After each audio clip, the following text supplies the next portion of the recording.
जय Hind. Hello guys, स्वागत है आपका आपके अपने YouTube चैनल ज्ञानदेह होस्ट में। और इस वीडियो में मैं आपको बताने वाला हूं चंडीगढ़ पुलिस कांस्टेबल भर्ती 2023 सिलेबस के बारे में, और साथ ही मैं आपको इसके एग्जाम पैटर्न के बारे में भी पूरी जानकारी देने वाला हूं। और मैं आपको बता दूं कि अभी जो जानकारी आप एग्जाम पैटर्न और सिलेबस के बारे में जानोगे, ये जानकारी पूरी तरीके से ऑफिशियल है, यानी कि आप इस जानकारी के माध्यम से आपकी एग्जाम की प्रिपरेशन बिना किसी हिचकिचाहट के कर सकते हैं। तो चलिए शुरू करते हैं गाइस। यहाँ पर आपको एग्जाम पैटर्न सिलेबस के बारे में तो जानकारी दी ही जाएगी, साथ ही आपको इसके एलिजिबिलिटी यानी कि कौन लोग इसमें एलिजिबल है तो इसके बारे में भी जानकारी दी जाएगी, ताकि आपको इसी वीडियो से संपूर्ण जानकारी मिल पाए। तो चलिए गाइज अब बात करते हैं डिटेल में। अभी जो आप यहाँ पर वीडियो में देख सकते हैं, हमारी ऑफिशियल वेबसाइट jobsgyan.in है, इसका लिंक वीडियो के डिस्क्रिप्शन में दिया है। जैसे ही आप ये लिंक ओपन करेंगे, आपके सामने इस रिक्रूटमेंट की जानकारी आ जाएगी। आप यहाँ पर जानेंगे कि इसमें 700 पद आपके मेनली कांस्टेबल की पोस्ट पर निकाले, जिसके जो फॉर्म है वो आपके 27 मई 2023 से स्टार्ट होंगे और आप लोग 17 जून 2023 तक फॉर्म को भरेंगे। एग्जाम की डेट यहाँ पर जो अनुमानित वे में बोली है वो 23 जुलाई 2023 दी गई है। अभी अगर आप चाहते हैं कि जब आपका 27 मई को फॉर्म स्टार्ट हो, या फिर आप अगर उसके बाद इस वीडियो को देख रहे हैं तो कमेंट मत कीजिएगा, बट अगर आप 27 मई से पहले इस वीडियो को देख रहे हैं तो और आप चाहते हैं कि मैं आपके लिए फॉर्म फिलअप की वीडियो बनाऊं, तो आपको कमेंट के माध्यम से बताना है कि सर हमें फॉर्म फिलअप की वीडियो चाहिए, क्योंकि ये वैकेंसी काफ़ी लॉन्ग टाइम के बाद में आई है। और अगर आपने खुद से फॉर्म को भर दिया और ऐसे में कोई गलती हो गई तो आपकी सारी मेहनत वेस्ट चली जाएगी। इसलिए वीडियो को देख करके ही फॉर्म को भरना है। अगर आप चाहते हैं कि आपसे कोई मिस्टेक न हो तो कमेंट के माध्यम से बताइएगा जरूर। साथ ही अगर आपने वीडियो को अभी तक लाइक नहीं किया तो यार लाइक कर दो, एंड साथ ही साथ चैनल को सब्सक्राइब करके बेल आइकन भी ऑन कर दीजिए, क्योंकि इसके बारे में जो भी नेक्स्ट अपडेट होगा वो मैं आपके लिए बनाऊंगा और मैं नहीं चाहता कि वो अपडेट आपसे मिस हो। इसलिए वीडियो को लाइक के साथ में चैनल को सब्सक्राइब करके बेल आइकन ऑन करना भी जरूरी है। अब यहाँ पर एलिजिबिलिटी के बारे में बात करते हैं। आपकी जो वैकेंसी है कौन सी कैटेगरी में कितनी है वो आप यहाँ पर देख लीजिए। इसमें मैं आपको बता दूं कि कैंडिडेट ऑल इंडिया से अप्लाई कर पाएंगे। एलिजिबिलिटी के बारे में मैंने बात की थी, तो इसमें जो एज लिमिट है वो आपकी 20 मई 2023 तक काउंट होगी, जिसमें कि एज आपकी जनरल कैटेगरी के लिए 18 से 25, ओबीसी के लिए 18 से 28 और एससी के लिए 18 से 30, क्योंकि छूट मिलती है एससी एसटी कैंडिडेट को और ओबीसी को 3 साल की और एससी एसटी को 5 साल की। उसी छूट को मिला करके इनके लिए ओबीसी में 28 और एससी के लिए 30 साल एज लिमिट रखी गई है। जनरल को यहाँ पर कोई भी छूट नहीं दी गई है। अब गाइज यहाँ पर कुछ कैंडिडेट का सवाल होगा कि सर एसटी के लिए तो कोई सीट नहीं है, तो अगर आपकी कैटेगरी एसटी है तो आप जनरल में अप्लाई कर लीजिएगा, क्योंकि एसटी के लिए यहाँ पर कोई भी वैकेंसी नहीं रखी गई है। अब यहाँ पर जो आपको मैंने एज लिमिट बताई, मैंने आपको अच्छे से बता दिया कि 20 मई 2023 तक काउंट होगी। इसके बाद में थोड़ा नीचे आइए और एप्लीकेशन फीस भी जान लीजिए। तो अनरिजर्व्ड और ओबीसी के लिए 1000 रुपये फीस है, एससी एंड ईडब्ल्यूएस के लिए 800, और जो एक्स सर्विसमैन है इनके लिए कोई भी फीस नहीं है। अप्लाई करने के लिए आपसे 12वीं पास की योग्यता मांगी है। सिंपली ड्राइविंग स्किल में बोला है कि possession of a valid driving licence to drive both two wheelers and 4 wheelers, यानी कि आपको 2 व्हीलर्स और 4 व्हीलर्स दोनों चलाने आने चाहिए। कंप्यूटर स्किल भी आपको होनी चाहिए। ड्राइविंग लाइसेंस क्या आपसे कंपल्सरी रूप में मांगा है उसके बारे में यहाँ पर जानकारी नहीं है, बट आपको जो ड्राइविंग लाइसेंस है वो होना ही चाहिए, इसके बारे में यहाँ पर आपको बोला गया है। अब ये तो आपने इसके एलिजिबिलिटी के बारे में जाना। अब हम बात करते हैं इसके सिलेक्शन प्रोसेस के बारे में। तो आपका सिलेक्शन कैसे किया जाएगा वो आप यहाँ पर जान लीजिए। सिलेक्शन आपका यहाँ पर किया जाएगा written exam, physical measurement test यानी कि पीएमटी, फिजिकल इफिशिएंसी टेस्ट यानी कि पीईटी, डॉक्यूमेंट वेरिफिकेशन और मेडिकल एग्जाम। इन 4-5 राउंड में आपका सिलेक्शन किया जाएगा। अब जो आपका रिटन एग्जाम है इसका पैटर्न क्या है वो आप ऑफिशियली इसी नोटिफिकेशन से देख लीजिए। इसमें आपको बोला है कि आपका जो एग्जाम है वो आपका OMR सीट बेस्ड, यानी कि आपका एग्जाम ऑफलाइन वे में होगा।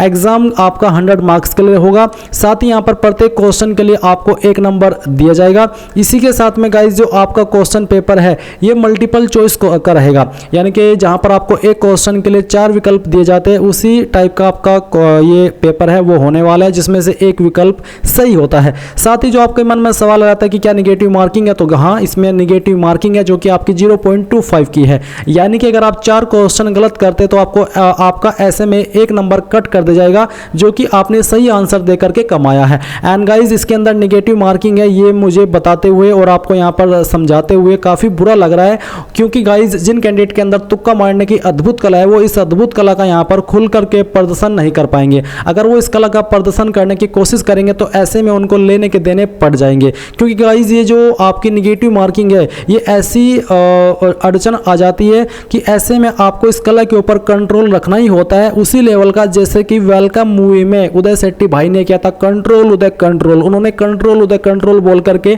अपने आप को मर्डर करने से रोक लेता। आपको तो फिर भी एक छोटी सी नेगेटिव मार्किंग ही रोकनी है।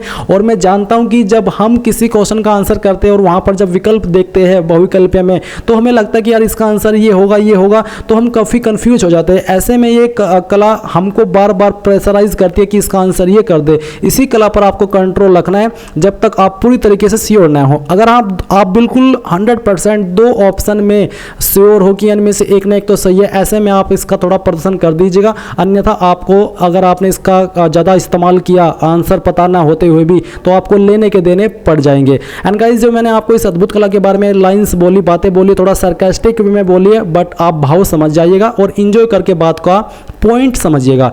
अब ये आपने जाना, अब आप ये भी जान लीजिए कि जो आपके क्वेश्चन पेपर की लैंग्वेज है, ये आपकी हिंदी, इंग्लिश और पंजाबी, यानी कि तीनों लैंग्वेज में आपका पेपर आएगा। जिस लैंग्वेज में आप सोल्व करना चाहे वो कर सकते हैं। Each candidate will be given the test paper only in the language selected. जब आप फॉर्म को फिल करेंगे वहीं पर आपको एक ऑप्शन मिलेगा कि आप किस लैंग्वेज में आपका पेपर देना चाहते हैं। जो लैंग्वेज आप वहाँ पर सेलेक्ट कर लेंगे उसी में फिर आपको पेपर देना होगा, जो कि आप बाद में चेंज नहीं कर सकते। कट ऑफ मार्क्स यहाँ पर रिटन टेस्ट के लिए जो रखी है वो भी आप यहाँ पर जान लीजिए। जनरल कैंडिडेट के लिए 40%, एससी के लिए 35, ओबीसी के लिए 35 और एक्स सर्विसमैन के लिए 30। तो आपने ये जाना। यहाँ पर बोनस मार्क्स भी मिलेंगे। जिनके पास एनसीसी सर्टिफिकेट होगा उनको 5% of the maximum marks of the examination, यानी कि जो एग्जामिशन के मैक्सिमम मार्क्स है उनका 5% मिलेगा उन कैंडिडेट को जिनके पास एनसीसी का सी सर्टिफिकेट होगा, और 3% उनको मिलेगा जिनके पास बी, और जिनके पास ए है उनको 2% मिलेगा। अब गाइज, आपके मन में सवाल होगा कि आपका जो क्वेश्चन पेपर है वो किन सब्जेक्ट से आएगा। तो आपका क्वेश्चन पेपर जिन सब्जेक्ट से आएगा उसके बारे में यहाँ पर स्टैंडिंग ऑर्डर में इन्होंने चंडीगढ़ पुलिस ने आपको बता दिया था। आप यहाँ पर पेज नंबर 6 के ऊपर आकर के देख सकते हैं। आपका क्वेश्चन पेपर बनेगा जनरल नॉलेज या फिर कह लीजिए करंट अफेयर्स, इनसे रीजनिंग से और न्यूमेरिकल एबिलिटी, साथ ही लैंग्वेज स्किल से। इन 4 सब्जेक्ट से आपके क्वेश्चन आएंगे एग्जाम के अंदर। अब यहाँ पर इनके अंदर किन टॉपिक से क्वेश्चन कवर किए जाएंगे वो भी आप देख लीजिए। तो जनरल नॉलेज में आपका current affairs, national and international budget and 5 year plans, important financial and economic news, sports, awards and honours, observation, books and authors, important dates, science, invention and discoveries, international and national organisations, countries and capitals etc.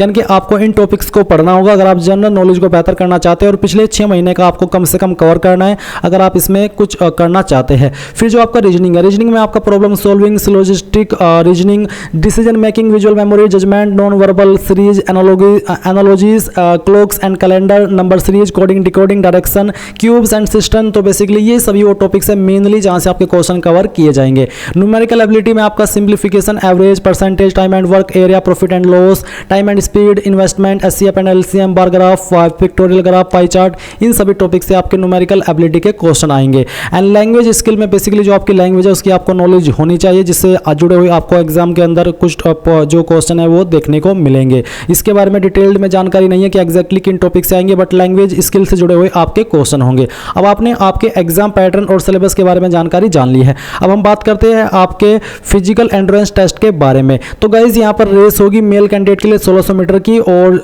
यहाँ पर जिनकी उम्र 18 से 30 साल है, basically fresher के लिए ही ये पहले वाला ऑप्शन लागू है। बाकी ये जो ऑप्शन है ये एक्स सर्विसमैन के ऊपर लागू होंगे। तो आपके लिए यहाँ पर 1600 मीटर की दौड़ होगी, जिसमें आपको 375 सेकेंड का समय दिया जाएगा, माफी चाहता हूँ। और फीमेल के लिए 800 मीटर की रेस होगी, इनको यहाँ पर 255 सेकेंड का समय दिया जाएगा। आपका लॉन्ग जंप भी होगा। लॉन्ग जंप मेल कैंडिडेट का 3.95 मीटर डिस्टेंस का होगा, और यहाँ पर गाइज जो 18 से 30 साल की एज है उनके लिए यहाँ पर ये इतना रहने वाला है। फीमेल कैंडिडेट के लिए डिस्टेंस 2.74 मीटर, और यहाँ पर इनके लिए जो डिस्टेंस है वो सेम ही रहेगा। इसमें आपको 3 चांस मिलेंगे इसको करने के लिए। हाई जंप भी आपका होगा मेल कैंडिडेट के लिए 1.14 मीटर का, और फीमेल के लिए 0.90 मीटर का। इसके बाद में गाइज आपका यहाँ पर है फिजिकल मेजरमेंट टेस्ट, यानी कि आपकी हाइट। तो हाइट 170 सेंटीमीटर मेल में, और फीमेल में 157.5 सेंटीमीटर कम से कम हाइट रखी है।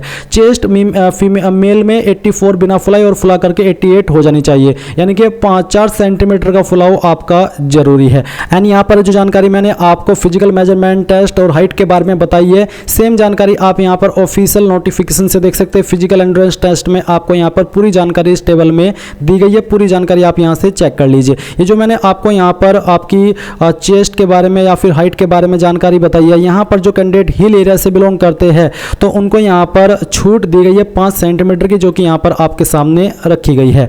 जो नॉर्मल कैंडिडेट है जैसे कि मेल कैंडिडेट, उनके लिए यहाँ पर जो हाइट है वो 170 और फीमेल में 157.5 सेंटीमीटर फिक्स है, इसमें कोई छूट उनको नहीं मिलेगी। तो गाइज ये थी आपकी चंडीगढ़ पुलिस कांस्टेबल सिलेबस के बारे में पूरी जानकारी। मैंने यहाँ पर संपूर्ण जानकारी आपको बहुत ही अच्छे से एक्सप्लेन कर दी है। अगर आपका भी कोई सवाल डाउट रह गया तो आप कमेंट के माध्यम से पूछ लीजिएगा। So thanks for watching. जय हिंद।